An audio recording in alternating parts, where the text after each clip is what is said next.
Huh?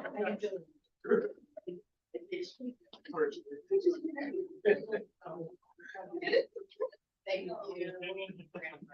Somebody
I mean, that's. All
right, everyone. How you guys doing? Good.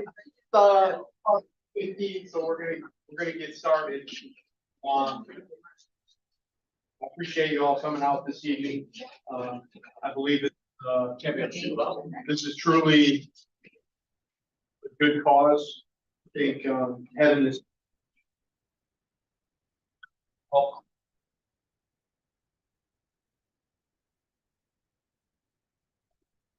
This knowledge can help save lives, and our officers and firefighters are consistently using this treatment to save lives. You know, as everyone knows, opioid epidemic is a serious problem, and it's affecting a lot of people. And it doesn't matter race, it doesn't matter, you know, what social class you're from.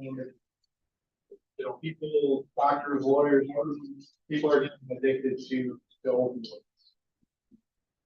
And luckily they're making some changes there. That's not likely to be an issue in the future, but it's certainly an issue now. The more people we can educate on how to treat it, the more lives we can save. So we're very fortunate to have our guests here to instruct us on the proper way to administer Narcan to someone who may be overdosing. And so I'd just like to welcome our guests. And we'll get started. Thank you very much. Thank you to the Highland Park Department and Mayor McDonald for having us here tonight. My name is Heather Fitzgerald. I'm with a well in Detroit, not here, in Detroit, called the Youth Connection. And one of the things we do is Narcan treatment. And so on your table in front of you, before we get started, you have a treatment. If you can take a minute just to go ahead and fill that out, answer to the best of your knowledge. If you don't know the answer, that's okay, because we're going to cover all this information during the training tonight, and then you post at the end. You should know all the answers hopefully by the end. So if you'll take a minute to fill that out, and we will get started.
We do.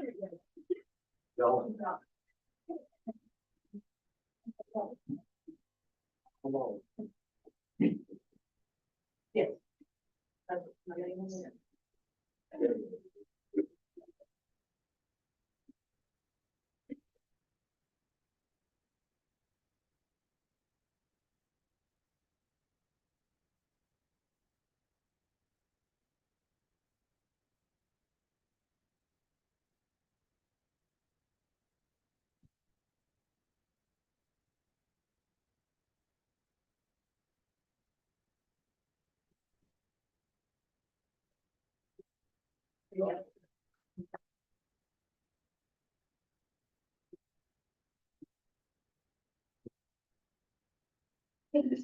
Sorry, because I'm taking the class, you can't.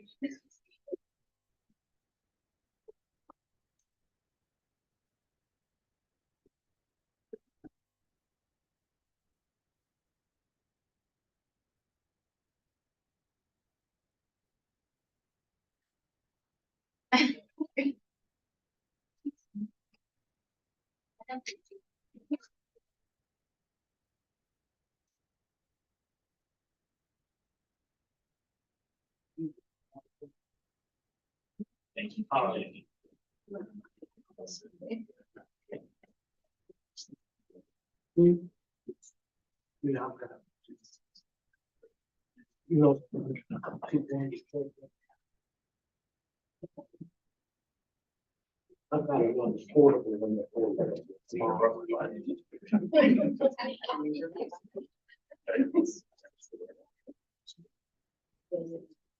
That's okay. It's okay if you don't know.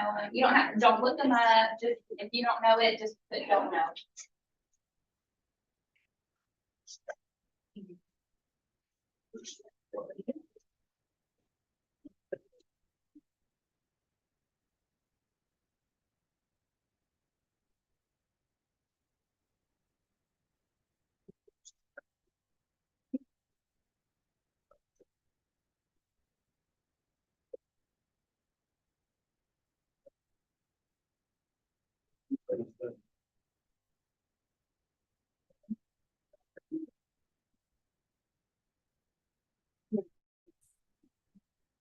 Hey. How many of you knew all the answers on there? Oh, know them? Okay. So, I don't think it's working here. Oh, no.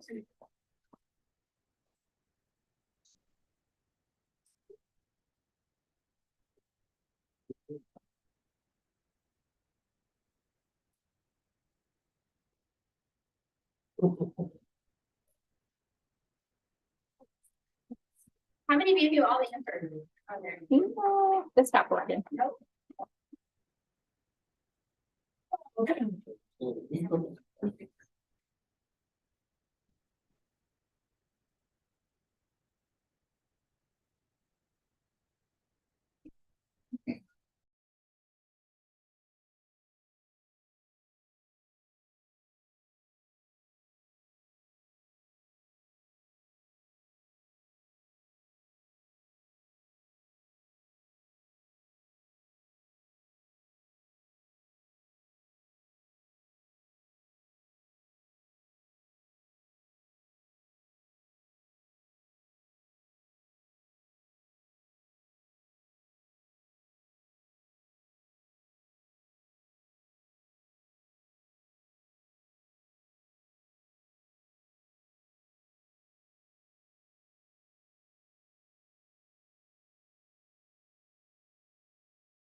Them in my neighborhood in Detroit.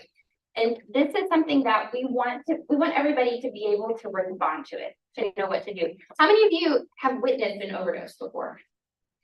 Okay, our officers definitely have. In that moment, did you feel like you knew what to do? How to respond? No, right? But by the end of the training, I hope that you will. And I think that you will. So this is just really quickly what we're gonna cover tonight. We're gonna talk about what opioids are. And we're gonna look at how we got to where we are in the opioid epidemic. Okay, we're gonna talk about the rise of heroin, the rise of fentanyl. We're gonna talk about the signs and symptoms of an overdose so that you can identify an overdose if it's happening. And then we're gonna talk about what to do in response to it. And at the end, you are gonna get your own kit of naloxone or Narcan.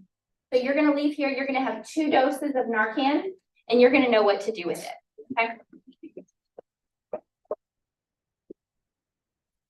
All right, so like I said, since 2000, we have seen the number of overdoses related to opioids just skyrocketing. And we are currently at a place where the number of opioid-related overdose deaths is greater than the number of car crash deaths and gun deaths related to gun violence. So in the year 2021, in the United States, there were close to 110,000 drug-related deaths. And about 80% of those were related to opioids. So that's a lot of deaths. And what we're seeing is that over 187 people die every day from an opioid overdose. So this is impacting, like the chief said, regardless of where you live in the country, regardless of age, race, any demographic, this is something that is impacting all of us. And so we, again, just want to make sure that you know how to respond. So what are opioids? I'll be back. What are opioids? Does anybody know what opioids are? When I say opioids, what comes to mind? If the drugs derivatives of opium. Yes, absolutely, right? The derivatives of opium. What are they used for typically?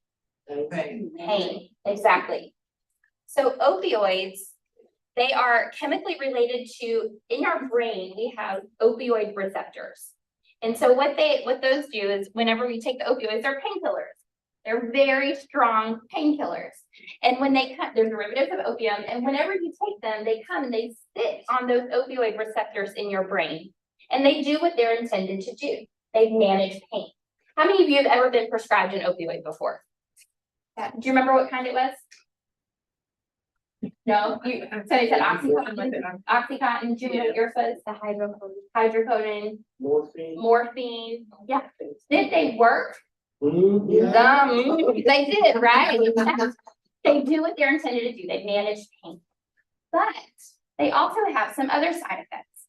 One of those is generally a feeling of pleasure or euphoria, okay? And so that's part of where this risk for addiction comes into play, okay? Because it does have this really pleasurable side effect, in addition to the fact that it manages the pain. So you feel better from the pain, but you also are having this really, kind of pleasant sensation. It's generally prescribed for moderate to severe pain. So usually after an injury or an illness, maybe end of life care. And there are risks that are included with it. And those risks include misuse, addiction, overdose, and death. Now, when I say misuse, what do you think that means? How do you misuse a prescription opioid? Taking more than you should. Okay, I heard taking more than you should. Give it to somebody. Giving it to somebody else. So it's prescribed to you and you give it to somebody else. What else is misuse? Okay, casual use, right? Anything else? Maybe I think After you don't really need them. yes, that is misuse, right? The pain is done. I'm healed from the surgery or the injury, but I keep using it. That's misuse. Okay, what you talked about was, we call that diversion. Okay, where it's prescribed to one person and then it ends up in the hands of somebody else. It's called diversion. Now, examples of common opioids, and you named some of these already. Heroin is an opioid. Morphine, codeine. How many of you have ever had cough medicine with codeine? Yeah, that's an opioid. Oxycodone, like Oxycontin or Percocet. Hydrocodone, like Vicodin or Norco. Methadone. Is anybody familiar with methadone? What do you know? What do you know about methadone? Yeah, it's actually used to titrate you or wean you off of heroin use, but it is an opioid. Okay. Yeah. it's synthesized from opium, It is. the methadone, because they used to have the methadone treatment centers and all that, and then people were getting hooked on the methadone. Because it's still an opioid. Oh, right? okay, that makes sense. Mhm. Fentanyl is, it's an opioid, and then hydromorphine, commonly called Dilaudid, is also an opioid. So these are all common examples. And of these, the prescription, the opioids that are most commonly involved in opioid-related deaths that are prescription medications, methadone, the one we just talked about, it's supposed to get you off of heroin, but again, it's an opioid and it can be misused and you can overdose on it. Oxycodone and hydrocodone, those are your top prescription opioids that are related to overdose death. Now, between 1999 and 2019, in that 20-year period, we saw a drastic increase in the number of opioid-related deaths among seniors, among individuals 55 and older. It increased by almost 2,000%. It went from annual deaths just in that age range, annual deaths of about 500 a year to over 10,000 a year. Now, well, I see you're confused, right? Why do you think that? Well, let me show you. When you say seniors, 55 and older. we know they have a lot of issues, older. But it, because I live with a senior, so it just amazed me that it would be the seniors that are ones abusing. Right. Well, so there might be a lot of reasons. And let me show you these numbers here too. This is in Detroit. These numbers are from Detroit, but it includes Highland Park. Okay. This bracket right here, these are your 55 and older. These are deaths, 2022, the year 2022, deaths related to opioids. Oh, what did I do? Did I touch it? There it is. Okay. All right. Let me back away from it and point from here. That long bar right there. What do you notice about that? That's your 55 and older age group in Detroit and Highland Park. Yes, there are twice as many deaths in that age group than there are for any other age group. So why? That's a question. Why? Because there's some surprise faces. So is it because they have more medical issues? Are they using it to keep the pain away? Okay, so what happens when you get older? You look more pain, don't you? Right? You've been walking on these hips for a long time. So it hurts, right? You might need a hip replacement. You might need a knee replacement. Maybe you have cancer or arthritis, these chronic medical conditions that come later in life, typically. Okay. Delay in needed medical procedures. Has anybody ever needed a hip replacement? And the doctor said, we're gonna have you wait a couple of years, right? You're only 50. That hip replacement's only gonna last maybe 15 years. We don't want to do another surgery when you're 65 or 70. Let's have you just wait, and then we'll do the surgery, and that way it lasts you longer.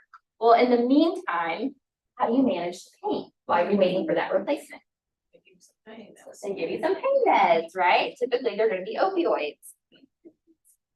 What else do you think? Maybe our older demographic is we're seeing more deaths in those 55 and older. Did you know that was the next one on the slide? Yeah, good. That's good. Why memory? What does it have to do with How many of you have ever walked into a room and thought, why did I walk in this room? Yeah. Yeah, tonight, how many people walked in here tonight? Like, why did I walk here? Right? No. That happens all the time, right? And sometimes it's like, well, did I take my medicine this morning? I don't remember, but I know I heard. So I'll just say it again. Yeah. Okay. But isn't that a lot of that blame on the doctors also because it's a money factor? Okay. So if I call and say, oh, I ran out of my med, you know, you have those doctors that are prescribing anyway because of the insurance, like the end of the year. We're going to talk about that. We're going to get there because that actually is a big part of how we got to where we are today. How many of you have Netflix? Anybody watch the series Painkiller? Okay. It's a dramatization, all right? It's, you know, it's not a documentary, but it does tell the story of Purdue Pharma, who are the creators of OxyContin, and how we got to where we are today. And it will blow your mind. It is unbelievable. It was all a money game, right? How can we make the most money off of this drug that we know is addictive? Okay. So other reasons why we see an older demographic overdosing more. The ability to metabolize opioids decreases with age. How many of y'all know that the ability to metabolize anything decreases with age, right? But opioids are the same. So if my doctor told me, take 2 of these every 6 to 8 hours, and I do that, I do what my doctor told me, but my body's not metabolizing it as fast as it did 10 years ago. So I still have opioids in my system when I take my next dose. Yes. That's a close association with, tolerance. Yes, so that's another thing. The longer that you take a medication, particularly an opioid, your body starts to develop a tolerance. And for you to get the same effect, you have to take more of it, right? Yeah, that is very closely related. You're right. Ageism. How many of us feel like our grandma is a drug? Well, okay, don't raise your hand if you think it's okay. We did a training earlier today for the nursing students at Wayne County Community College. And I said, you know, in the medical field, how many of you, when you have an older person come in, think they're here seeking drugs? And I'm like, no, they're here because they're older and they're in pain. So they're not thinking, you know, they're just here trying to get some more medicine out of it. But it can happen. And then we also see health disparities. We know that Black and brown, particularly women, do not receive the same medical care that their white counterparts do. And that plays into overdose rates that we're seeing. Okay. So now you brought up about the doctors prescribing too much. What we saw in the early 2000s was that doctors were prescribing these opioids left and right, okay? And people started to get addicted. They were over prescribing them.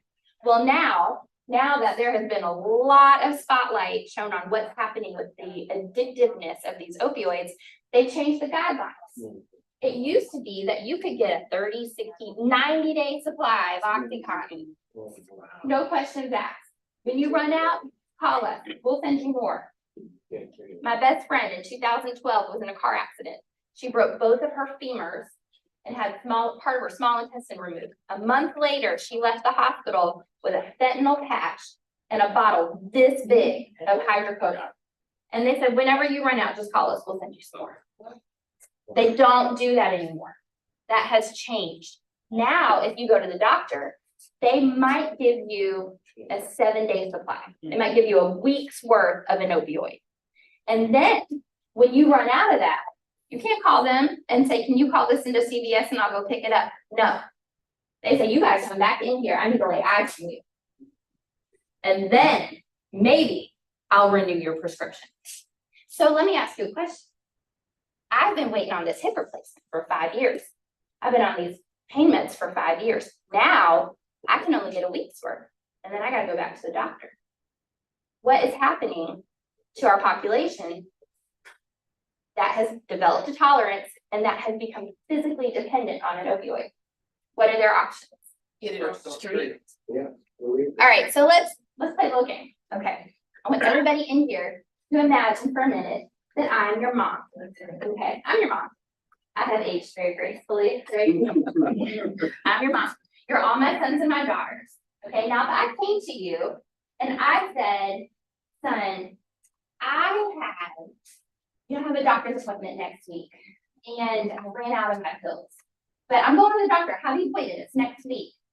I just need to get through it. Remember that time whenever you had your wisdom teeth taken out and they prescribed you those pills and you didn't take all of them? I know you have them in your medicine cabinet. Can I just have 1 or 2 until I'm the mom.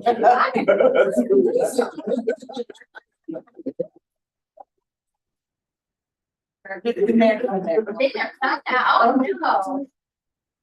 Thank you. Thank you.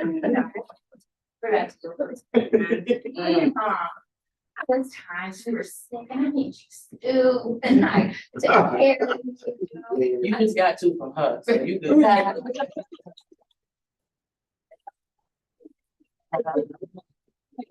And if your mom came to you, and she was in pain, and she's on a doctor, how many of you would share a couple of those? Okay. All right. Okay. Thank you. All my drug dealing children. But you know what? My son over here, though, he's right. He is right. And listen, there's no judgment here, because if we see somebody, one of our loved ones that's in pain, we want to do whatever we can to help them, right? But particularly with opioids, there's risk that comes with that. Why is it dangerous for you to give me your pill? Cause I might take a stronger dosage. Dosage may be different Yeah. for your body. Maybe the dosage you had prescribed, last year is stronger than what I'm on. But I thought medicine over the years, Kind of loses some of its effectiveness. It depends on how long you've had it. Mhm. And the medication is a lot. How long you keep them? But close back. Yeah, there's a lot of factors, where you kept it, where you stored it. They just say throw it out after a year, some of that stuff will last a year. Right, right. But what are some other reasons why it's dangerous for you to share your opioids with me? You might be It might allergic. not, It's a lot, but it's against good. Alice, it might not agree with you and the meds that you are taking. Okay, you don't know what other medications I'm on that might interact with this, Right. right? You said the dosage might be too high, I might be allergic to it. Okay, I'm allergic to sulfa antibiotics, right? You wouldn't know that if you gave me your antibiotics. Same thing with opioids. I know a lot of people that cannot handle morphine or cannot handle oxycontin, right? And so you don't know how my body's going to react to it. So there are a lot of risks associated with it. So I'm not going to cut you out of my will. What happened now, my son went and told all my other children, hey, I think mom's got a problem. You better lock the pills up. She's coming from, right? And so now I'm running out of options because I've been on these pills for 5 years. My body is physically addicted to them. I need them. And I can't get them from my kids anymore. So what other options do I have? Just on the street. I heard that my sister's boyfriend's cousin's next door neighbor. He's got a little side hustle, and I heard that I could maybe get some pills. So if I were gonna buy these pills on the street, okay, and now we're talking a genuine Oxycontin, not fake pills, a genuine Oxycontin, 30 milligrams. How much do you think I would pay for one of those pills? Raise your hand if you think $5 to $10. Okay, for one pill. Okay, how many of you think $15 to $25 for one pill? Depends on how bad you need it. 30 milligrams. Oh, 30 milligrams. Okay, what about $30 to $80? Anybody think that? Y'all know. we might.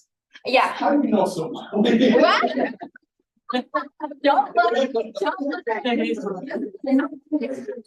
No, so $30 to $80 per pill.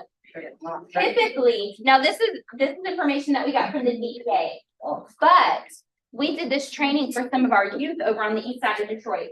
And one of our young men said, he said, in my neighborhood, the people I know, what they sell, what they have, you can't get that pill for less than $50. Wow. Y'all don't go thinking about changing your careers now, okay? Alright. But it is expensive. One pill, typically, it's about $1 a milligram on the street. So a 30 milligram pill would be about $30, depending on where you are. So what's the highest milligram you can get? They make oxys 80. You get 80 milligrams of oxy. Yeah. So now we got a problem. That's a lot of money. Okay, your mom over here is living on a fixed income. I can't afford to keep buying these pills. So I have an alternative. I have a cheaper alternative. Yeah. Heroin. Oh, And now part of the reason why we do this with you guys when we do the training is so that you can see, y'all, most people do not go from no opioid abuse to heroin use. Okay, most people don't make that jump. It usually starts with a prescription opioid that you become addicted to. For most people, not everybody, there's different circumstances and different stories, but a lot of times that's how it happens. And so now, because I've, got it addicted to my prescription, I can't get it from my doctor, can't get it from my kids, I don't have enough money to keep buying it on the streets, I have a cheaper option. Now, heroin, can anybody see, and I'm not going to touch the screen this time, but on that bottle over there, there's a a word that starts with a B. Anybody who's got, you got your, you got your glasses on, I'm asking you. Is it bear? Anybody familiar with bear? That's aspirin. Bear aspirin. Yeah, bear aspirin. Bear, back at the turn of the century, way back in the day, their research and development said we have, hey, we've got two products that we could develop. One's aspirin, the other's heroin. And heroin sounds good, let's do that. They manufactured heroin. Bear did. It was an over-the-counter, non-prescription medication. You could go to the corner drugstore and get a little bottle. They marketed it for anything that ailed you, coughs, colds. They marketed it to women for irritability. I'm not gonna be offended by that. They translated it into Spanish. They marketed it for children. Your kids are cranky, they can't sleep, they got croup or whatever, it's heroin. Now, we know what heroin does, right? And so we started to see those impacts on the community, and finally the government stepped in and said, you cannot manufacture this anymore. And they're like, okay, so that's when they went to start making aspirin. But heroin is now an illegal drug. It is a semi-synthetic drug. It is derived from the poppy plant, from opium, okay? And it is highly addictive. Typically, it's injected, but it can also be snorted, it can also be smoked. Okay. And what we started to see is we've started to see an increase in heroin use among groups that we didn't used to see it in. Among wealthier groups, among women, started to see more women using heroin, and among the privately insured. Why do you think the privately insured, we started to see more heroin use? They can afford medication. Well, but how did they get started in the first place? Their prescription that their insurance covered is where that addiction started. So what we've seen is that the past misuse, remember we talked about misuse, taking it more often than you need to, taking higher dosage than you need to, taking it when you don't need it anymore. That past misuse of prescription opioids is the strongest risk factor for starting heroin use. Okay, so I told you it's a cheaper alternative, right? How much do you think I would pay for just a little baggie of heroin, just enough to get a hit, kind of the equivalent of my Oxy 30 milligrams? How many of you think $5 to $10 for heroin? All right, got a couple people, 5 to 10. How many think 15 to 25? Yeah, just a little baggie. Anybody think 30 to 80? Okay, I can get a dime bag or a nickel bag. I can get $5 or $10, and it's enough for me to get my high. It's cheap, much cheaper than those Oxy 30s, right? Or those Oxy 80s. But then it gets worse. Excuse me, is this real heroin or crack? Heroin. It's real heroin, and it comes what, in a powder form? The kind that you have to inject in your body? You can inject it, you can smoke it. Mix it with blood and stick it in? Oh, no. It's cheap. But this is the thing. We're at a place now where we have something even worse that is just infiltrating our communities everywhere. How many of you are familiar with fentanyl? Okay. Right now, so fentanyl, what fentanyl is, it's a synthetic or a man-made opioid. Okay, you don't have to grow it from those poppy plants anymore. You take raw ingredients, and these are ingredients that are used for everyday products, ingredients that are used to make glass, to make paint, to make things that we use every day. But if you take certain of those raw ingredients, they call them precursor ingredients, and you put them together in the right amounts, it will make fentanyl. And so what we're seeing, and let me tell you fentanyl too, how strong it is 50 times stronger than heroin. Wow. It is 100 times stronger than morphine. So it's very, very strong. And there's two types. There's pharmaceutical fentanyl. That's what, if you go to the doctor and you have, back surgery, or you are, end of life care, they might give you a fentanyl patch or a fentanyl drip. Okay, that is fentanyl that is manufactured by chemists, real chemists. They have chemistry degrees.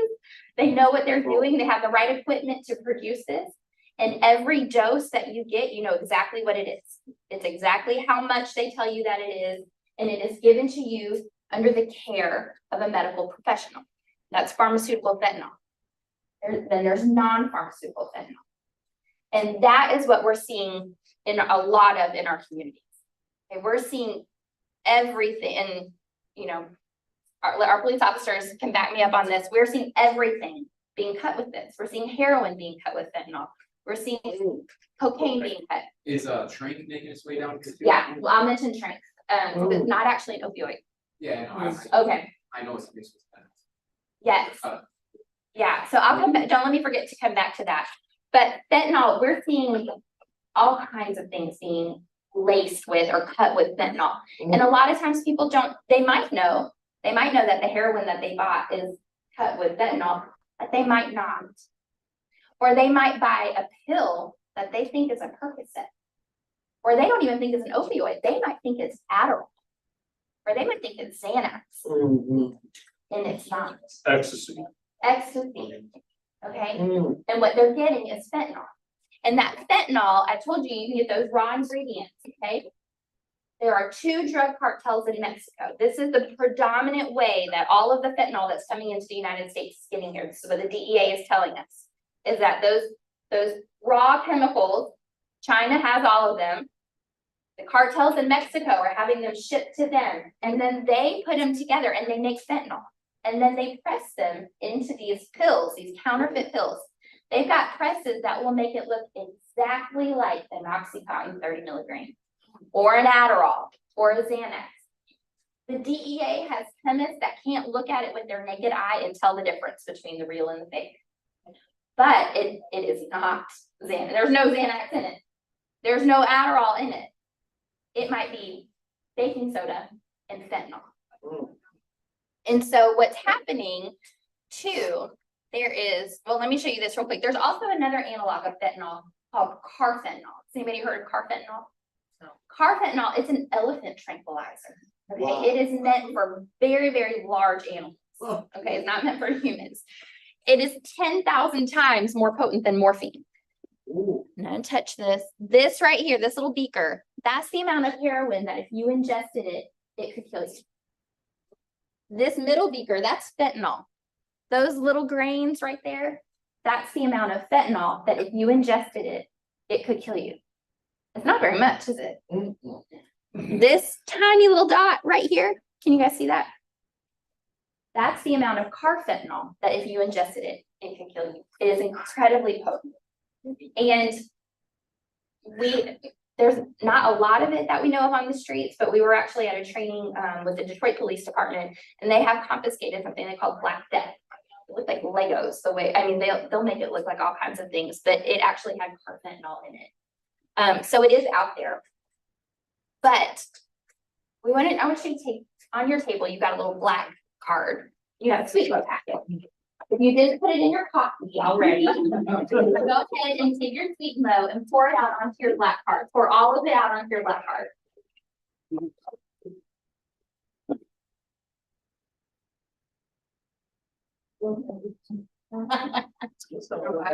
Look, I'm not for people to pull their credit cards out, they're not real. Every training. All right, does everybody have it poured out? Yeah. Okay, see, it's up. Okay. If that in front of you, if that sweet and low were fentanyl, it would be deadly. Okay, that amount of sweet and low, if it were fentanyl, 2 milligrams of fentanyl is enough. That's a lethal dose. It's enough to potentially kill you. Can somebody look at your sweet and low packet and tell me how much is in there? Pretty close. There's 0.14 ounces. Okay, 1 gram. and you see 1 gram. Okay, so we don't really do the metric system that much in the United States, but does anybody know 1 gram, how many milligrams are in 1 gram? 1,000. Yes, we have some scholars in here. 1,000 milligrams are in 1 gram. 2 milligrams is a potentially lethal dose. So what you see in front of you right now, if that were fentanyl, that would be enough to kill 500 people. That little amount right there. So how many of you heard or saw on the news during the summer, Warren Police Department there was a traffic stop. I don't remember why they pulled the guy over, but in the course of the traffic stop, they found 3 kilos of fentanyl in his car. A kilo is 1,000 grams. So 3 kilos is enough to kill 1.5 million people.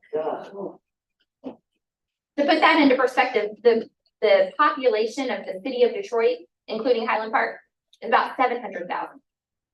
So what he had in his car could kill the city of Detroit twice. It does not take much. It's incredibly dangerous. And what we're seeing, I told you about those counterfeit pills. So you see the tip of that pencil, that's your 2 milligrams right there. You know, you think I forgot to bring a pencil with me, but no, the tip of your pen right here, just those little grains on the top of the tip of the pen, that's all it would take to kill somebody.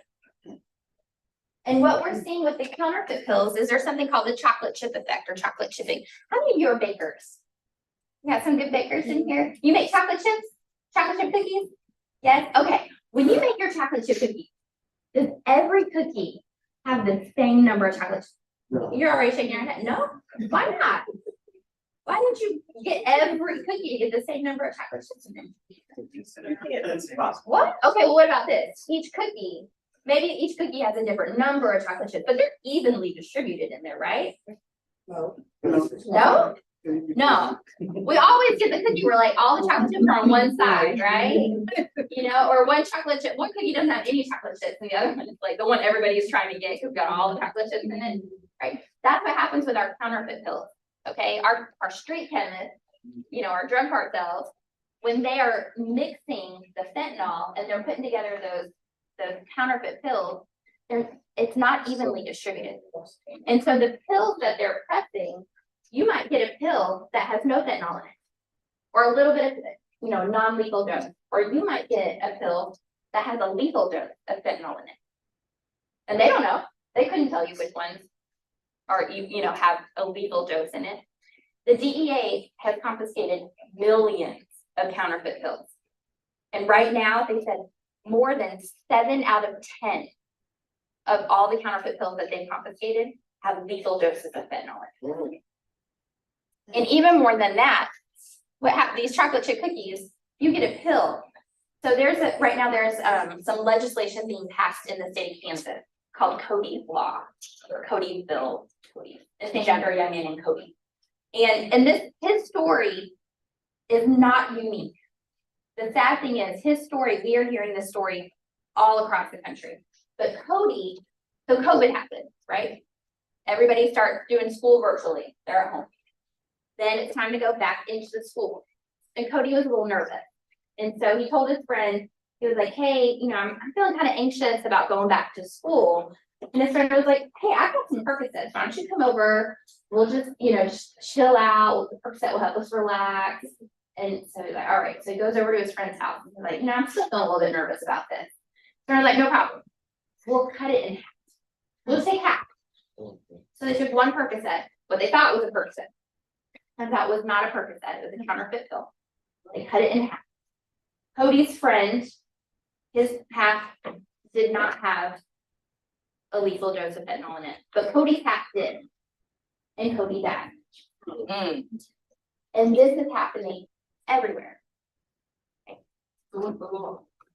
What's the law? Yeah, he said Cody's law deal. I forget. I'll have to look that up. I forget exactly, but it had such a. Yeah, that's a really good question. You caught me. I gotta go back and look. I was sitting at a conference and the senator from Kansas was there and he was talking about it. And I remember Cody's story. I don't remember what the law was, so I'll go back and check it out. But what do you think is the #1 place where people are getting these counterfeit pills? Maybe the street? The mail. And you know how they get them in the mail? Social media. Okay. So I get on Snapchat, I get on Instagram, get on TikTok, and I'm a drug seeker. Yeah. And there are drug dealers on there. And there are emojis that I can send out a series of emojis and it lets you know what it is that I'm looking for. Oh, wow. I'm looking for Adderall. I put my little pill in my A train. My dealer sees it. right? Or I see him, I see his emojis, you know, he's got his little money bag and his little face with the, you know, dollar eyes, and he puts what he's selling through these emojis. And so we connect. I DM him, hey, this is what I'm looking for, or I direct message him, right? Like, this is what I'm looking for. He's like, great, Cash App me, Venmo me, and I will put it in the mail. And he mails it to me. And that's how I get these pills. Okay, if you have teenagers, not just teenagers, but anybody, anybody, but particularly our young people, have a conversation with them. Because I can almost promise you, if they buy a pill off of Snapchat or Instagram, it is not what they think it is. I can almost guarantee you that it will be a fentanyl pill. That's a good one. Okay. You have a question? Yes, the one that says oxycodone, Mhm. is it all of that? Or- I think you can do different combinations of it. I don't think it has to be that long. Yes. So have a conversation with the young people in your life, yes. I was heard, a friend of mine whose mother had died. And she had a lot of prescriptions. And they was throwing it, emptying it in the toilet. So we just had, at the end of October, was the DEA take back. We'll do it again in April. And there will be a site here, hopefully there'll be a site here again in April. It's a day where you can bring back all of those unused or expired medications for safe disposal. We don't want people to throw them in the toilet because it ends up in our groundwater system. We don't want you to throw it in the trash because, I mean, you don't know who can get a hold of it. Right. You know, and maybe it's not a person, maybe you got a squirrel after the crazy, you know, the squirrels eat everything out of the trash, right? But something else that we're gonna give you tonight, I'm gonna give you with your kit, I'm gonna give you this Terra pouch. And what you can do with this is you open it up and on the back gives you instructions. You put the pills in there, your expired or your unused or, you know, pills you want to get rid of. You put them in there, you fill it with water to a certain point, seal it up, shake it, and you can throw the whole thing in the trash. It's a safe way to dispose of medication. So you're gonna get one of these tonight. If you need more, call me and I'll get you more of these. You can also put those medications in used coffee grounds. So maybe Officer Monroe will let you take the coffee grounds with you tonight if you need them. Or if anybody has a cat, used kitty litter. You put your pills in there and the acid from the coffee grounds or from the urine, the cat's urine, will also deactivate and disintegrate those pills, and then it's safe to dispose of them. Okay. But if it's every October and every April, we do the DEA take back, and generally, almost every police department participates. You can take those pills back and dispose of them safely there. Well, supposed to, yeah, we got. Oh, that's great. Is it there? I didn't even look when I came in. So there is a permanent take back box in this building now. So anytime you can bring it back. Right by the front door. Yep, so you can bring them here anytime. So let your neighbors know. Yeah, that happens a lot, right? You have an older relative that you're taking care of and they passed away. You've got all those pills. What do I do with those pills? Right? And we don't want them being sold or being used by somebody they're not intended for. Okay, so they're still cheap. So say I come up here with a grocery bag full of pills. Right. You're not gonna question me as to where, No. I mean, you would question because you know.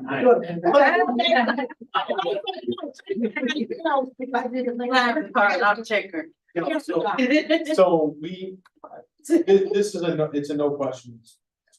You know, there's a Dropbox, it's kind of like a mailbox. You put it in there, no one has access to it. You know, you put it in there and we're not gonna inventory it or ID you or anything. And nobody can actually go in there with a hanger and a fish wire or something, get it out. Yeah, it's sealed. As a matter of fact, I don't think any of our staff even have it. So, It's right there in the library, right? yeah, it's right in the lobby. The one you were laid up on. It also makes a good cleaning. Is there any way to get that out to the public, like, you know how, Flyers. yeah, flyers, or when we had a city council meeting, they put a pack down or something, nobody would have ever thought. Well, Right. so we spoke about it at city council. We also put it on our website, Everyone. But- don't have one. but we can promote it more. We're also in the process of drafting some policies to, in the event that we go to the person who dies deceased, then we'll collect unused narcotics, we'll bring them, we'll inventory them, bring them back and put them in the collection box. So though, to limit the amount of, narcotics getting on the street, or opioids on the street. So that's something we will do. And homeless people too, Pardon me? homeless people, they don't know, they homeless. They don't know, if they get the basic drugs or whatever. Sound like if they find it just need to be posted where we can know. Right. Yeah, sure. I mean, we can certainly promote it more. Yes. And, typically our biggest promoter, is on social media or our website. But fortunately for us, we, have Miss, Keisha Brown here, who will, make sure we promote that even better. Another good way is the school system. The Right. schools are always sending out flyers to these parents. That's right. Put them in, give these kids these flyers, just maybe once a month, add a flyer to their book bag or. There's a lot of ways it should be promoted. And I'll add another way that it can be promoted is with you. Yeah. Now you know that it's here. And so y'all spread the word. Tell your neighbors, tell your family members, tell your friends, let them know that it's here. Because you're right, not everybody's looking at their social media. Yeah. Or looking at the flyer. How many flyers do you get in your email and you don't actually look at them, right? So that, there's always challenges in however we promote things, but you get to have conversations with the people in your life and you get to let them know that it's here. Yeah. Does your box take liquids? No. How do you dispose of liquids? Because that's a big problem. Yeah, well, Talk with your pharmacist, go to your local pharmacy. Usually they will take back liquids. If you have needles or sharps, you usually have to get rid of those sharps containers to dispose of those. But liquids, and powders, you could talk with your pharmacy about taking those back. Yeah, but the take back box is meant for pills, anything that's in pills. Because it will be taken to the DEA and they will burn it. That's how they dispose of it. Okay, those are good questions. So to keep moving, overdoses, a couple facts about opioid overdoses. Now, this first fact, we've been sharing this fact for a couple of years, and the more that fentanyl is, increasing, this fact is kind of going out the window. But typically, most opioid overdoses are most common in people who have been using for 5 to 10 years, not your new users. Why do you think that is? The new user is maybe more skeptical or Well, how about the person who's been using for 5 to 10 years? What do you talk about? they The use tolerance, right? their body is. Your body builds up a tolerance, and so you have to keep using more and more to get the same effect, right? And that's how you end up overdosing. And how particularly it happens is, say I've been using for years, I stopped using at this level, right? For whatever reason, I stopped using. I go into a rehab facility, maybe I'm incarcerated for a while, for whatever reason, I stopped using. And then for whatever reason, I start using again. Typically, I start using at the level I stopped at, right? But in the time that I wasn't using, my body started to heal itself and I lost that tolerance. And now I can't handle that much. And so a lot of times that's how we see an overdose happen in somebody. And you think about it, I mean, I know several people who they were clean, right? And then they used one time and they overdosed. And it's what happened. They started back at that level. Now, fentanyl is changing the game.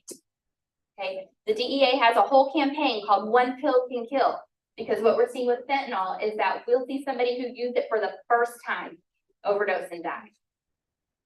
Okay, and sometimes it's because they don't know what's in there. A lot of times it's because it is so incredibly potent, right? So a lot of our opioid overdoses can be prevented, which is why you're here tonight and why we're going to give you Narcan and show you how to use it, because you can prevent an overdose or a death. You can prevent the death by reversing the overdose, right? Most of them are not instantaneous.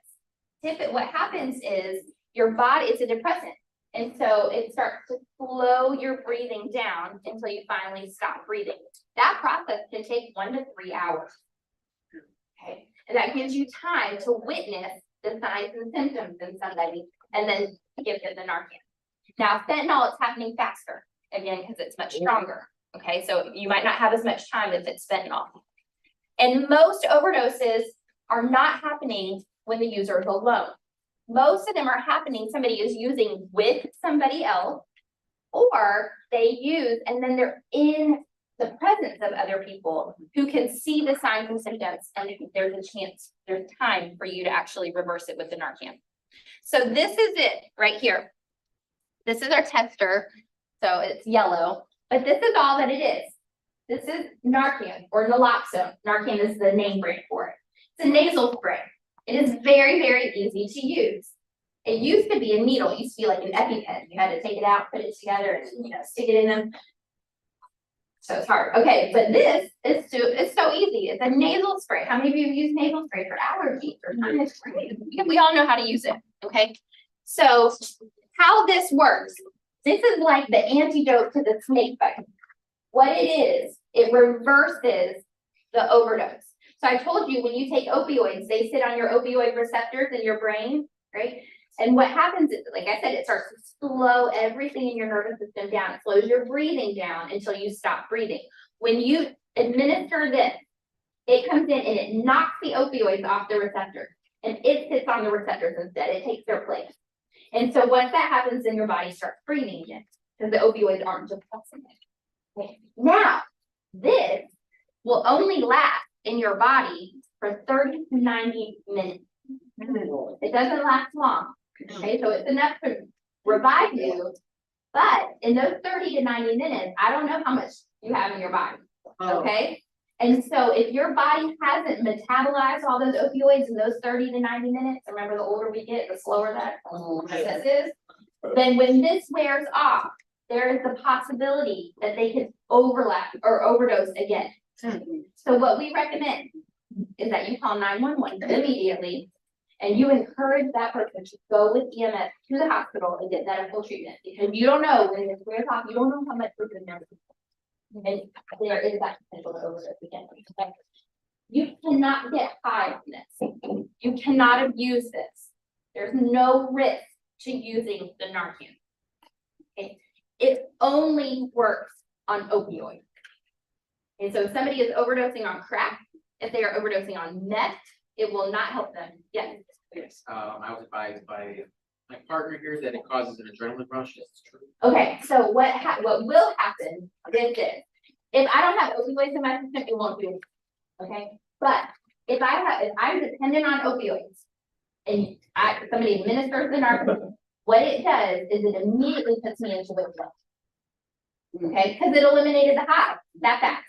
And so then you start to experience all of those symptoms that come with withdrawal.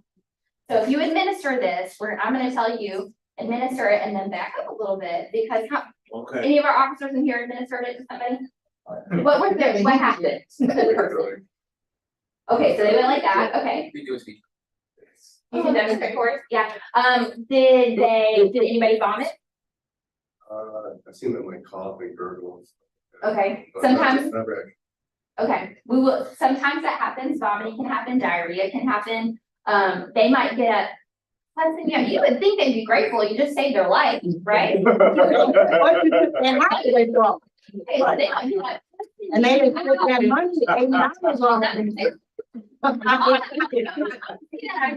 Right? They might be mad, right? They might be scared, especially our officers. They wake up and suddenly there's an officer above them, right? And if they're using something that's not legal, it might scare them, right? And so one of the things we're going to tell you is before you administer it, first thing you're going to do, let me skip ahead a little bit. Yeah, okay, let me not do that. But there it is. That's the one I want. Don't look at that. Check the scene. Okay, when you get there, make sure it's safe to proceed. If you see somebody that is passed out and we'll talk about the signs and symptoms, you're like, I need to administer Narcan. One, make sure there's nothing around that they can use to harm you when they wake up. Okay, make sure there's no weapons, there's no big rock that they can grab, and hit you with it or whatever. Just check the scene. Also, check it to make sure that there is not fentanyl. If you see loose powder on the scene, that is a danger to you. Okay, and so you just call 911. Okay, we're going to give you in your kit, you're going to have a mask and you're going to have gloves. We want you to put them on for your. So we had, anyway, EMS, we had a paramedic in the 11th precinct, Detroit Police, 11th precinct, who responded to an overdose call. The paramedic back there started to perform CPR. Did not realize that the victim had loose fentanyl on his clothing. Mm. So as the paramedic is performing CPR, he actually inhaled some of that, and the paramedic overdosed. Wow. The responding police officers had to use their Narcan to revive the paramedic. Wow. So that's why we're gonna give you a mask and gloves, and we're gonna tell you, if you think there's fentanyl, loose fentanyl, or you see it, you need to be careful for yourself. And so you call 911, you let them know what the situation is, and then that's your judgment call if you want to get close enough to administer the Narcan, okay? So, One of yes. the things I want to touch base with, when she was speaking about contacting the medics or the police. A lot of times what we find, and there's stories in this immediate area where people have overdosed at locations, and rather than call for help, there's been times where they've actually drugged the bodies out and threw them in the alleys Mm. and tried to distance themselves from that. What it's important that everyone understands is, at that moment, our only focus is helping that individual, okay? So if you call the police or you call the medics and they show up, we're not looking to investigate that, as a crime. We're looking at making life-saving efforts. So, I want you to encourage people, call the police, let's save a life. That's most important, above and beyond the, any criminal proceedings. So. Thank you for mentioning that. And that's typically, we'll talk about the Good Samaritan law, and that's one of the parts of it, is that if you have a recreational amount, the focus is on saving a life. When the paramedics and the police show up, they're not looking to arrest you because you have a recreational amount. They're looking to save a life. And like a little bit of amount. Now if you got 3 kilos of fentanyl in your car, that's a different story. Okay, so, what if it's a storm, some snowstorm? And like the snow is like up to here, and you use the narcan on somebody, and the police and the ambulance can't get through. So what do? Give them another one? Or? Okay, so yes, these, you can give them as many as you have.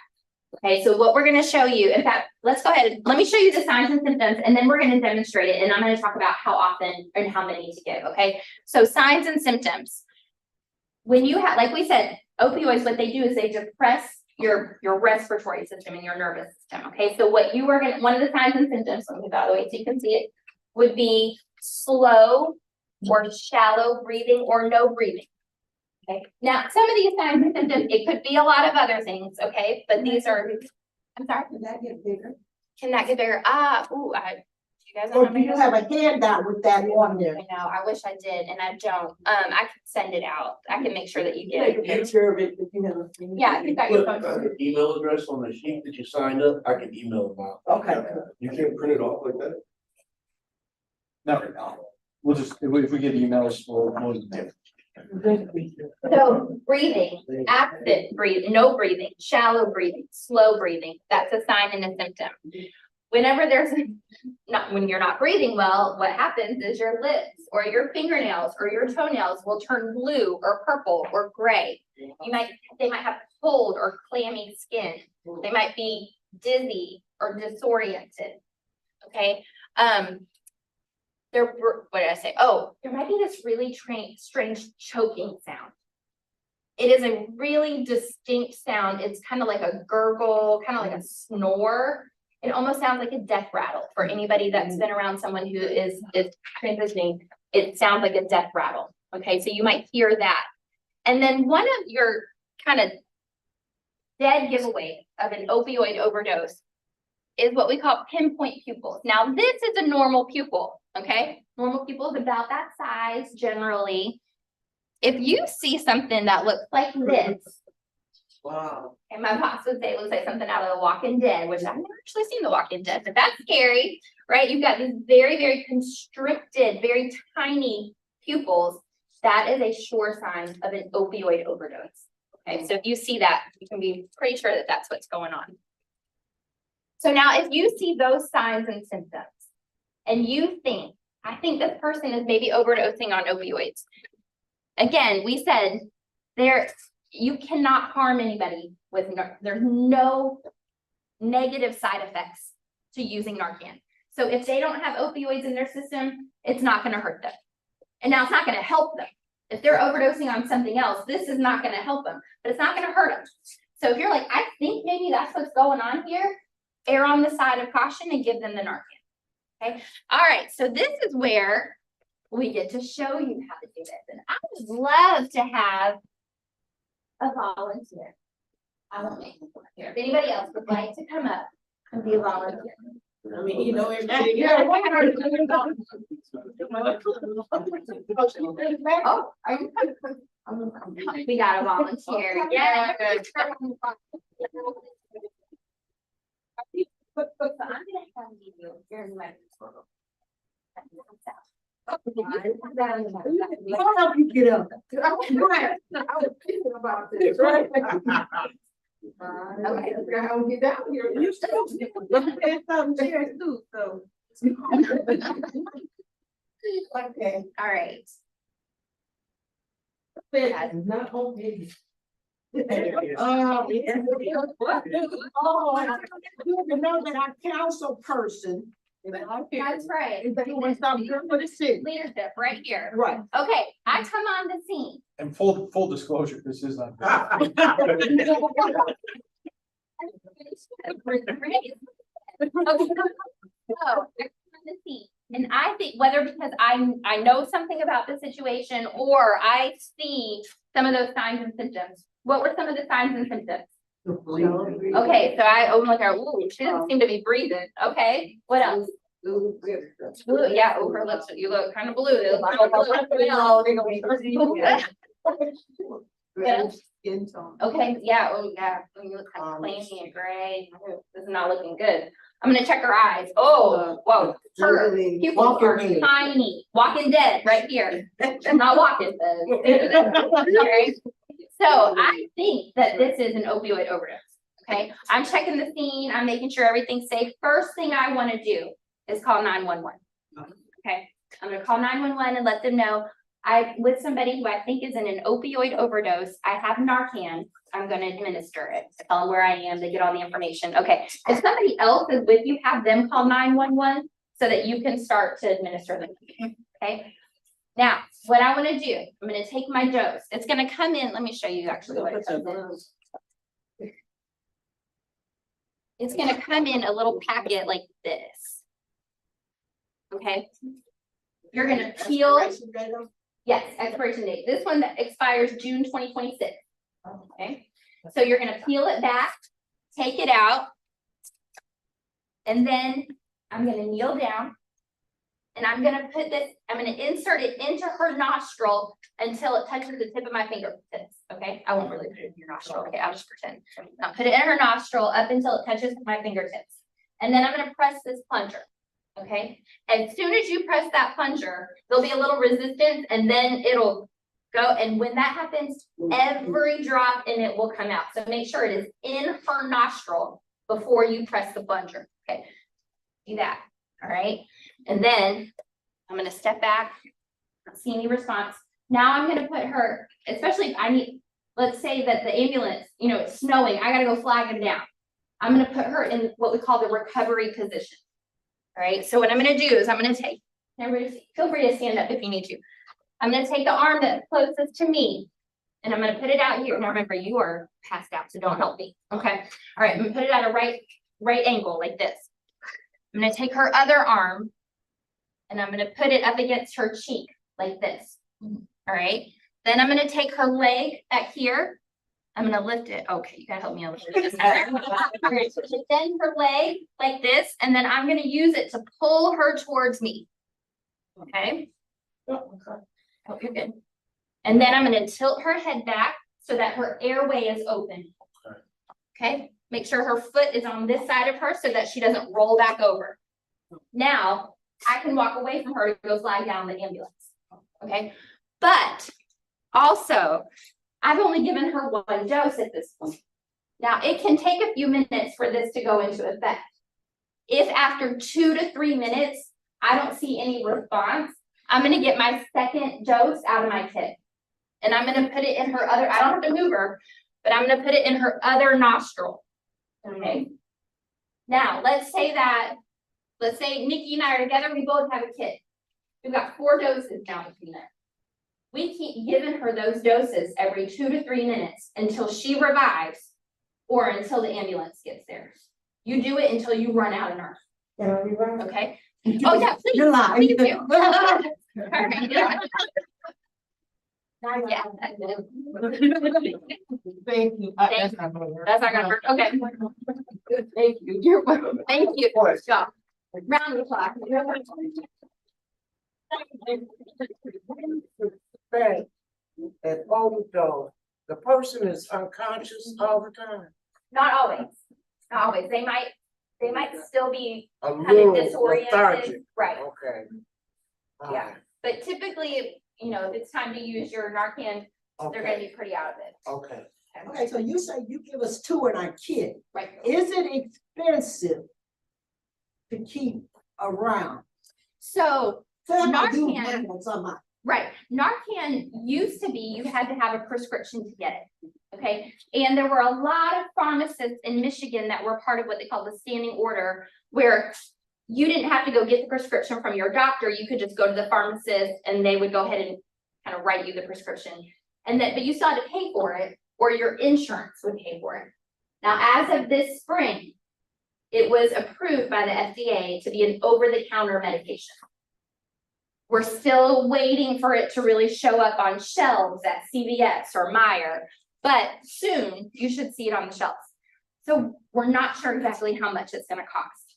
That's one of the things that's gonna kind of, Okay, so We'll find our out. police department, is that part of their, so it's part of their budget that they're giving that as a supply, or how Talking is that? about the replacement. the replacement. So the replacement, I'll let them speak to what they have on him, but we at the Youth Connection, we will replace your kit. If you use it or if it's expired, we will get you more. So inside this kit, let me show you what's in here. You've got your 2 doses of Narcan. You've got the gloves. You've got a face mask right here, then individually wrapped. And then if you decide to do rescue breathing, and that's your call, if you decide to do rescue breathing, there's a face shield that you can use, okay? That's all in your kit. What's also in your kit, behind the Narcan, when you take it out, there's 2 pieces of paper. One's a little pamphlet, in case you forget, because we're covering a lot of stuff tonight, right? So if you forget, what am I supposed to do? The steps are right here. You open it up, the signs and symptoms. We're like, I forgot what the signs and symptoms are, we got them right here, okay? The other thing that's in there is this sheet of paper. It has a QR code. All you have to do is take your phone, scan that QR code. It'll take you to a survey. You'll put in your name and your phone number. It'll ask you, do you need to replace your kit because it's expired or because you used it to revive an overdose victim? If you used it, we'll ask you some questions about the overdose, because that'll help us figure out, like, oh, wow, we're seeing a lot of overdoses happening right here. We need to make sure we're doing more trainings and making Narcan more available here. So to ask you those questions, you hit submit, it comes to me. I will call you. And what's your name? Renee. Miss Renee, I said, Miss Renee, where can I meet you? I will bring you over there. Okay, as long as we have it, we'll replace it for you. And if you don't have it, you know, not all of us are great with technology, as y'all saw me, you know, here with the screen. So there's also my phone number and my email address on there. You can reach out to me that way as well. Okay, so we'll replace it anytime you need it. I noticed that expiration you said was 2026, so it's like 3 years before it actually The expires. ones you'll get tonight is about 2.5 years. Now, there's a shelf life. Okay, if yours expires, just like with medication, once it expires, it becomes less effective, but that doesn't mean it doesn't work. Okay. Okay, so if you, all you have is an expired Narcan kit and somebody is overdosing, use it. Okay, you might need more doses than you normally would, but use it. Okay, so same thing, we're gonna tell you, you wanna store it somewhere where the temperature is pretty stable, pretty kind of room temperature-ish. I know, right? You're like, well, I wanna have it in my car. Yeah, because that's I'm what I out, was thinking right? in your vehicle. And it's real cold in Michigan in the winter, right? It's real hot in the summer. That will impact its effectiveness. Okay, so if you, I mean, these, we've got little carabiners on it, if you wanna hook it to a backpack. my boss always says, and it's for the ladies, it's an excuse to get a bigger purse, you know, because I drop it in your purse. So you can carry it with you that way. But again, if it's been in your car through the summer and that's all you have, use it. Okay. And just real quick too, fentanyl might take you more doses of Narcan. We have had officers that have used up to 7 doses to revive somebody. Okay, and again, you only have 2, so that's why we tell you immediately call 911 so that they can get there with more Narcan. Yes. So do we ever throw it away at some point? Like, no, always. If it's expired, I will trade you. I'll take your expired Narcan and I'll give you a Narcan. And what we do, we had a partnership with an outreach organization that they were going into trap houses. They had a mobile unit. They were using it regularly, and we would give them the expired, and they would do blocks of it, but they would still use it. And so it's still good. It is still good. It's just not. Okay, is this the time where you tell her, so we didn't revive her? And she wants to sue. Is it the time? Let me see. I'm gonna skip the video because we actually did it in person. Don't cry the did all that. Okay, so we talked about, the chief talked about how, you know, if you've got drugs on you, then we want to save your life, right? So call for help. The other part of the Good Samaritan, did I do this one? Yeah, Good Samaritan law is that, how many of you are CPR certified? Did you learn that when you do CPR, you could actually break somebody's wrist? Yeah. You do it right? Right. Did you also learn that you are not criminally or civilly at fault for that? Yeah. You can't be sued for it? Same with Narcan. Okay, if you use it, if you use your Narcan and somebody dies, you are not liable for that. Their family, they're gonna try, but you cannot be criminally or civilly held responsible if that person still dies, because you acted in good faith. It's a good question. It's a really good question.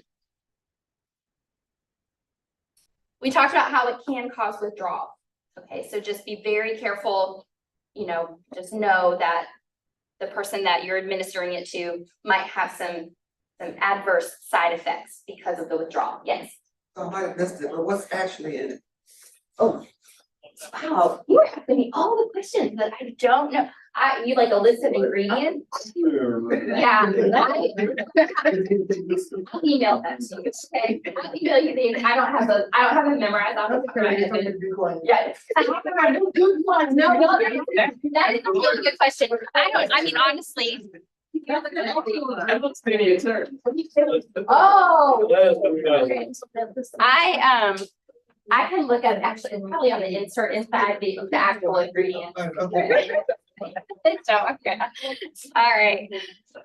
Okay, so we talked about this too. If there are they're not experiencing an opioid overdose, will it hurt them if I give them Narcan? No. Will it help them? No. No. Okay, but it won't hurt them. All right. There's a lot of polydrug use.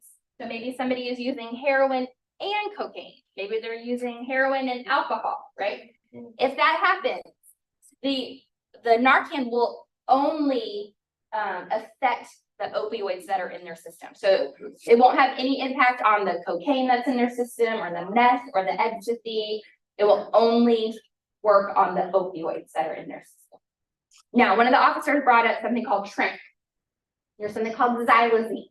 It's a horse tranquilizer. Yeah. It mimics the effects of an opioid. And we're seeing a lot of things that are being cut with that now as well.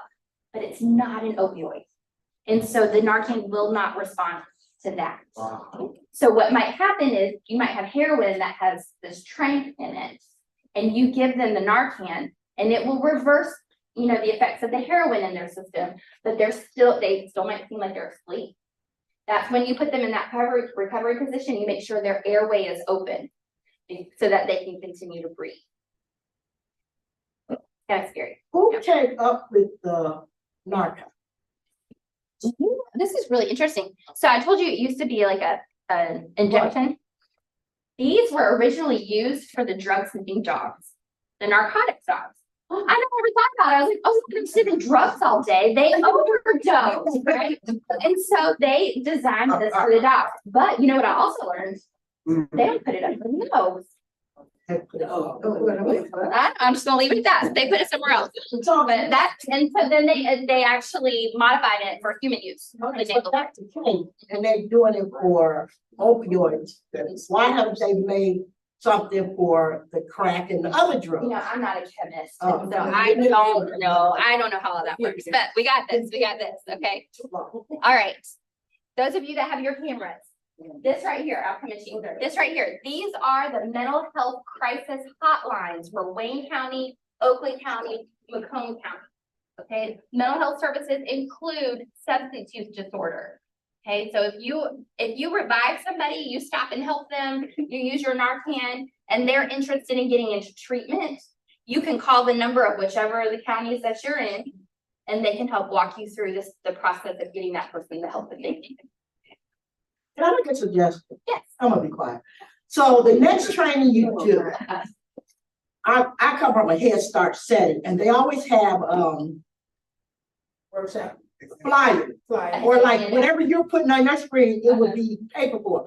Because some of us read it, and I might even put that on my refrigerator or my medicine cabinet, so Yes. forth. So maybe the next No, time that's you do a handout or put out. That is great feedback. And in a minute, I'm gonna give you this yellow form. It's an evaluation form. Put that on there, okay? So that we have that feedback, because that is, you're right. Even for a senior, older person, Yeah. my mom would put it on the medicine, the refrigerator, those numbers, whereas she's not gonna go to her phone as quickly as I Right, did. yeah. Or even in the senior buildings, it can be posted on their boards or Boards, stuff. things like that. That's a great idea. Thank you. Yes, So you do these trainings, you said in Wayne County, correct? we do. So, and I think I heard you say you did a youth training. Yeah. Well, we can train anybody 14 and older. We can give anybody with a kit. I mean, anybody who's 14 or older, we can give them the Narcan kit. We can train any age. But DEA says we can give them the Narcan if they're 14 or older. So if you've got a Boy Scout group, you got a church group, a family reunion, and you want us to do a training, my number's inside that kit. Call me. That was great. I like that. The other question that I had also was, when you talk to that younger group, do you find out that they think that this is really not necessary for them? Always. Same thing with vaping. We do so many vaping presentations, and our teenagers just don't believe that it's gonna have any kind of negative impact on them. But I will say, with the opioids, what has been very surprising, I think they actually have a greater understanding of the impact of opioids because they've seen it. Yeah. Every training we've done with our youth, they have a cousin, they have an aunt, they have a grandparent, they have a sibling who has overdosed. Is there anywhere that you find that they don't see it? So these are our inner city kids or kids in economically deprived areas that see that mostly. But is there somewhere that you went there, like, Everywhere. they just don't see It it? is Okay. everywhere. That's right. Everywhere. That's the crazy thing about that. It is literally everywhere. You can go to Rochester Hills, it's in the schools. They're all on Instagram. Sign perk sense. Yeah. I want to ask officer here. I want to ask you a question. Have you ever experienced a situation like that in Highland Park? You take them to the normally they try to take them to receive hospital. Our EMS takes it down. Oh. That's response. Yes. That's the hospital. Oh. I mean, they can reflect whether it's receiving, but they're so close. Yeah. So I do want to be respectful of time because it's 7:34. Oh, What I'm gonna do, I'm gonna pass out a post test, the same test you took at the beginning, but hopefully you know all the answers now. There's a back side. The blue one has a back side. Please do both sides. The yellow one is that evaluation form. Give us any feedback, anything that you think would be helpful for us to know. If anybody wants to stick around, I'll stay for a while. If you want to practice this, I'll stay and practice it with you. Okay, if you have any other questions, I'll stay around. Feel free to ask me questions. But for now, I'm gonna pass this out. When you're done with both of these, bring them up to me at this table We have a certificate for you, and we'll give you your kit and your DeTerra bag.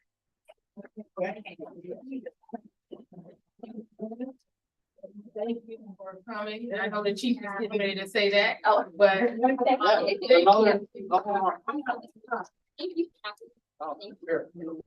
But I wanted to know what's the.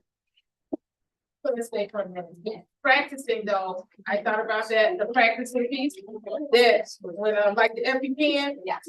I feel like practicing never is the same, because every time I think about shooting somebody with the EpiPen, it makes my stomach. Are you gonna talk now for the next part of the minute? But one of the things I wanted to mention, how we talked about this can affect all demographics, all groups is, and the reason this is kind of close to my heart is there was a guy who I went to the academy with, and ultimately he works for the city of Highland Park, police officer. And he got injured and began taking opioids, like a lot of people, for pain. And he got addicted. And his doctors at some point felt they recognized that he got addicted, and they didn't want to treat him anymore. But yet he was still dealing with the pains from his injuries. Right. So he began what's called doctor shopping. And that's basically where you go to one doctor, to another doctor, to another doctor, and ultimately get prescriptions. And it allows you to get these additional opioids. Unfortunately, as a result, that individual who was a good friend of mine and a coworker, someone I experienced time with the academy and everything else, he ultimately overdosed and died. And we had a couple kids at the time that were young and a young wife, and so that this is it touches my heart, support them. I think it's very important that we all recognize this and just trying to help these. And I think it's a great opportunity to help you. And one of the other things I wanted to expound on a little bit is you may come across someone who's in a car that had recently used opioids and became unconscious at the wheel. Sometimes they do not put the wheel or the vehicle in park. And you may treat them. And when they come to, they may front the gas, they may fight, all of these things that we discussed. So it's important that while you're administering this, just like Heather said, that you check the scenario, the scenery around you, and make sure that you're protected ultimately. Because you are doing a good deed and all of that's great, but your safety is equally as important. So make sure a car is in park or the ignition's off if you're treating someone in there. If you're treating someone, like she spoke about, that may have, exposed powders and things like that. Really make sure you take that seriously, because fentanyl can be absorbed through your skin just by touching it. You don't have to breathe it, you don't have to whatever else. You can touch it and it can absorb in your skin and you can overdose. And at that point, you become a victim as well. So I want everyone to take this seriously, but recognize that this is a great thing. If you can get more people involved, especially like with young people, like we spoke about, that are sometimes naive or think they're invincible, they're not. They also, like she had mentioned, people who go into treatment. Probably a significant amount of overdoses we see are when they get out of treatment, and unfortunately they relapse, and they're experiencing, they're trying to utilize what they used before, just like you talked about. So if someone goes into treatment, keep an eye on them, and just make sure that they understand the risks. Everyone understands the risks. So, to me, this was a great chat with the chief. We all learned a little bit, and how often you get a chance to learn something that can see maybe live. So it's a good day. Unrelated to this now, does anyone have any questions or concerns about anything going on in the city or concerns about the police department? That you want to address? Oh, we got a guy here. That's not putting cheap today.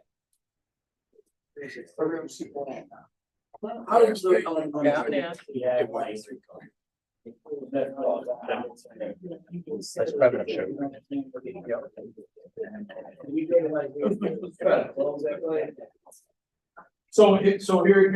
the dilemma with that. Ultimately, you're closing a treatment facility. And unfortunately, are there some people who are using it? But the overall goal is treatment. So by shutting it down, you know, you're really punishing the good people who are not trying to take advantage of the program. I understand it's a tough situation, you know, some people are taking advantage of it. But you know, the way it's supposed to work, if it works that way, great. Someone else had a question? You have a question? Yeah, like this certainly may have with the police department or.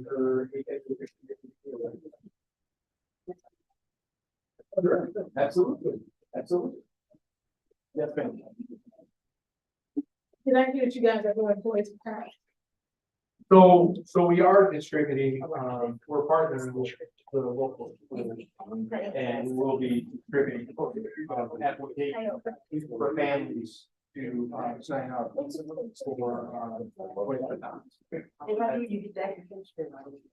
So typically through the school, but I think, sorry, I think it's gonna be promoted on our website. Oh, okay. Yeah, I'll confirm that with her, but I think it's gonna be promoted on our website. So, yes. Think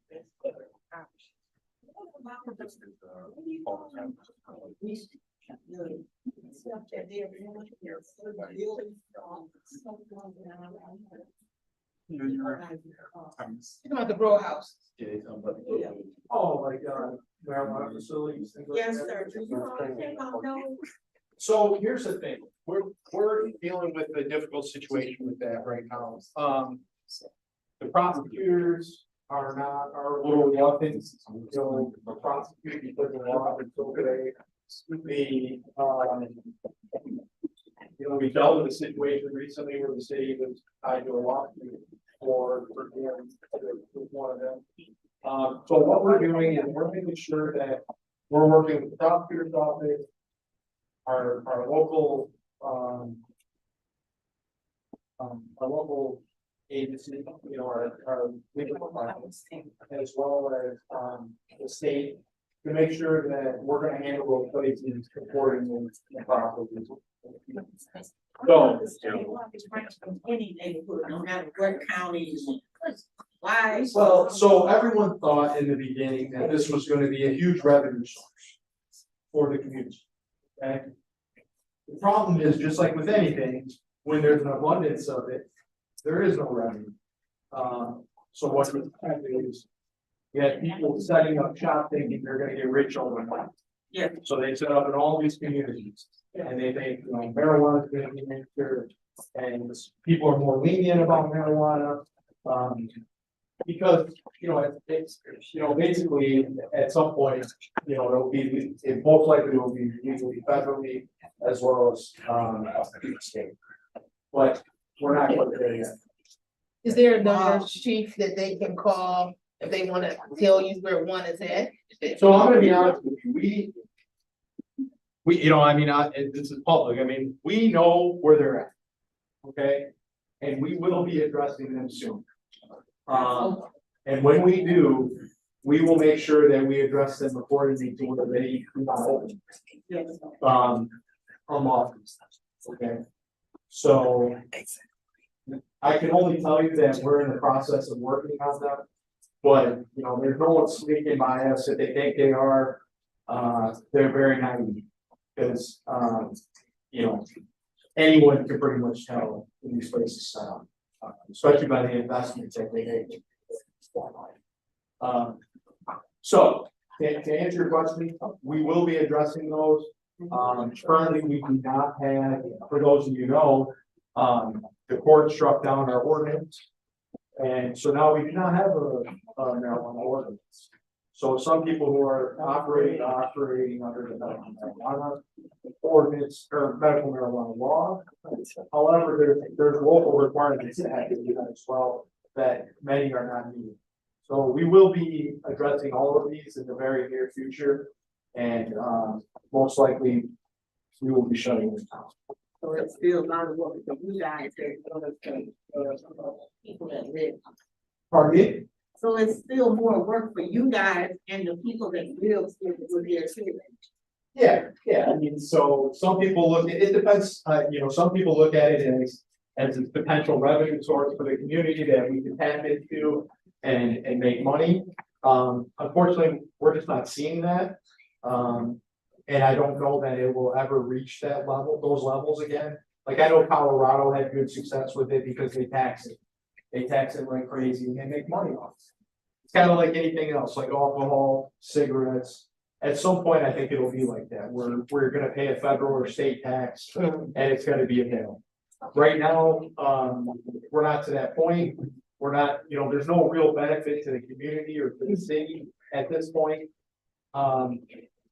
So, it's not something we need to come off of. So I understand what you're saying. So every morning I come out of my house, I smell it.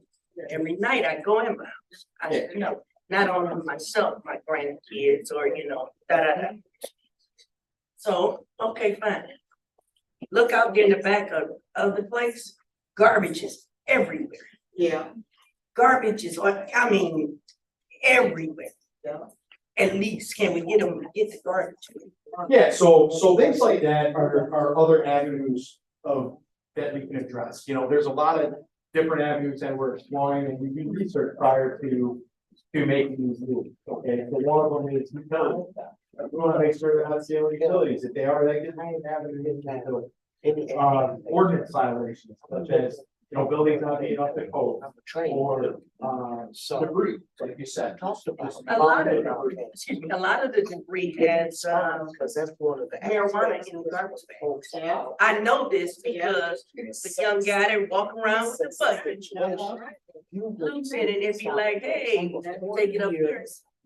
Educated. Yeah, I mean, That's the same if my grandson, which he wouldn't, I would hope not, get a hold of it. well, and that's part of our, so there are laws that require these facilities, not even. So blessed to have you. Thank you. Yeah, so many times There's people laws that don't say that they have to be locked facilities, secure for children. So it's something that we discover where it's acceptable, to where it's Thank not. 10 years later. So I said, I'm going to share with her. So keep on doing this because what's it like? Because I didn't realize Is that we you don't make hear that it's a it, problem. we don't, When you jump listen the to gun the data and driven go in and. evidence that you presented, Causing the same. Right, I got you. So we need to make sure that everyone gets, yes, exactly. And that's me. Plus, so yeah, it's good when we're enforcement. Say, hey, there's a lot of degree that I say. Okay, I definitely would. I would definitely contact Private property. As you know, we can have one private property without a warrant. So, if you have an advantage, training that allows us, a vision. in course. Yes, all over my ordinance violation. Well, that's a clear violation of the medical marijuana or something like that. Okay. That gives us another avenue to get. Yeah. Just to make sure we do it. So we should call them alone, come out with this.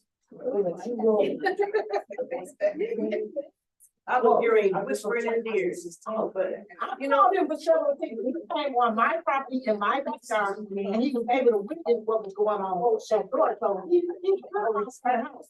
Yeah, so here's the thing.